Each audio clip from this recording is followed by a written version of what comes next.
Gracias a usted, asambleísta. Tiene la palabra la asambleísta Joana Cedeño. Muy buenos días, compañeros asambleístas. Un saludo cordial a todos. Bendiciones para todos, esperando que nuestras familias y que sobre todo los ecuatorianos que están enfrentando, que están lidiando con esta enfermedad, puedan tener el apoyo suficiente. Nuestra solidaridad con el presidente de la Asamblea y con todas las familias que han perdido a sus seres queridos. Quiero primero empezar con una pequeña reflexión. Algunos se preguntaban qué teníamos que hacer en este momento de crisis sanitaria que estamos viviendo, debatiendo este tema, en este caso las reformas al COTAD. Pues yo creo que es un tema que tiene estrecha relación con la crisis que estamos viviendo, porque como ya han dicho algunos compañeros que me antecedieron en la palabra, tenemos que avanzar de manera integral en garantizar, en este caso, la descentralización de los recursos, en garantizar que los gobiernos autónomos descentralizados, que son los más cercanos a la ciudadanía, puedan contar con recursos suficientes y que puedan contar, en este caso, con una articulación suficiente también entre todos los niveles de gobierno para juntos enfrentar esta crisis. Definitivamente nuestro país y el mundo enfrenta su mayor desafío desde el inicio y desde el retorno de la democracia. Y como toda situación extrema, esta pandemia saca lo mejor y lo peor de todos los seres humanos. En este nuevo incierto contexto de crisis, la única certeza es que el Ecuador, luego de superar la actual crisis sanitaria y social, quedará muy complicado en lo económico. Por eso es urgente que como Asamblea Nacional trabajemos con una mirada puesta en una perspectiva al inmediato, al corto y al mediano plazo.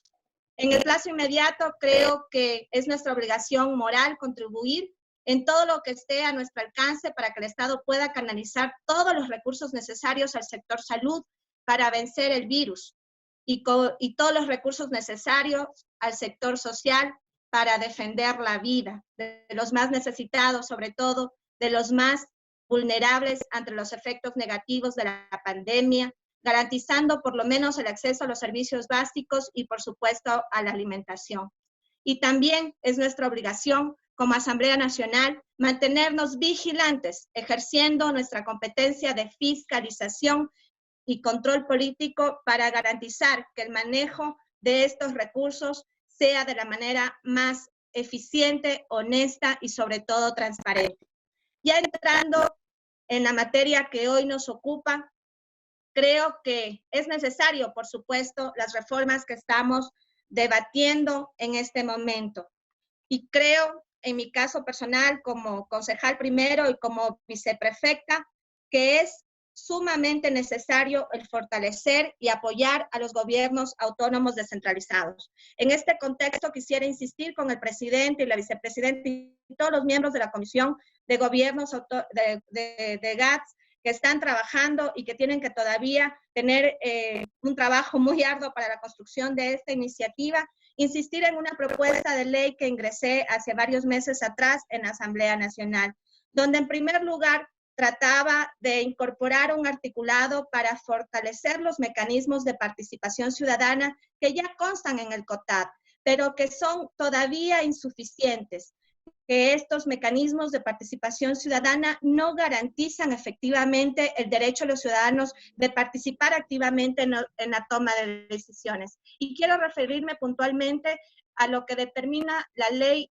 con respecto a los presupuestos participativos. Si bien es cierto, los gobiernos locales, en este caso, promueven la participación de los ciudadanos, pero a veces esa participación no es suficiente y tampoco es efectiva. Muchos gobiernos locales convocan a sendas asambleas en las parroquias, en los barrios, y sin embargo los porcentajes que se asignan a los presupuestos participativos son completamente irrisorios. Por eso, en la propuesta que he presentado ante la comisión, que lastimosamente no fue acogido en este primer informe de primer debate, es que se coloque un porcentaje mínimo o que se asigne un porcentaje mínimo a estos presupuestos participativos. Mi recomendación es que sea el 15%, pero obviamente la comisión tendrá que evaluar y analizar de acuerdo a un criterio técnico también. Me parece fundamental, además, y tomando como mías las palabras del representante de los GATS parroquiales, que los recursos que reciban cada uno de los niveles de gobierno tienen que ser distribuidos de manera equitativa. Y creo que es importante tomar el ejemplo de lo que sucede hoy por hoy para la asignación de estos recursos. Estos recursos son entregados a los gobiernos autónomos descentralizados en función de su población, la dispersión poblacional, de las necesidades básicas insatisfechas. Creo que es necesario que de la misma manera como se asignan estos recursos a cada uno de los niveles de gobierno, a cada uno de los gobiernos autónomos descentralizados, también estos entreguen estos recursos, en este caso, a cada uno de sus territorios. Todos hemos visto como en muchas ciudades, y lo puedo decir también por mi ciudad y por mi provincia, lo que sucede es que se entregan o se distribuyen recursos en función de la población únicamente o en función de la cantidad de votos que existen en cada uno de los territorios. Yo creo que esto debe terminar definitivamente y digo, hago eco lo que decían los gobiernos, el representante de los gobiernos parroquiales, porque son ellos los principales víctimas de esta distribución totalmente inequitativa que tenemos hoy por hoy en los distintos niveles de gobierno.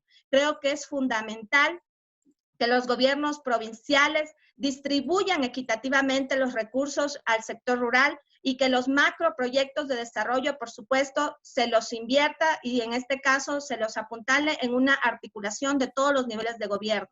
Pero creo también que los municipios deben hacer todos sus esfuerzos en entregar y distribuir los recursos tanto en el sector urbano como en el sector rural.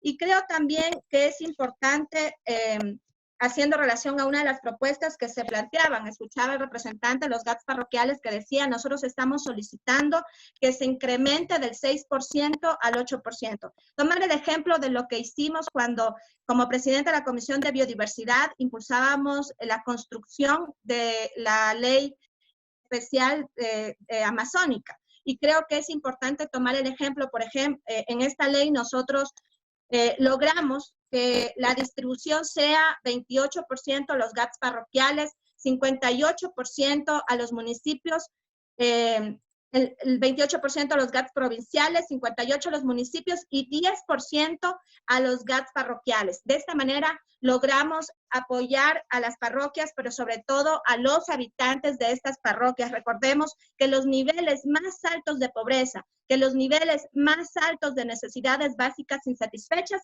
están precisamente en el sector rural.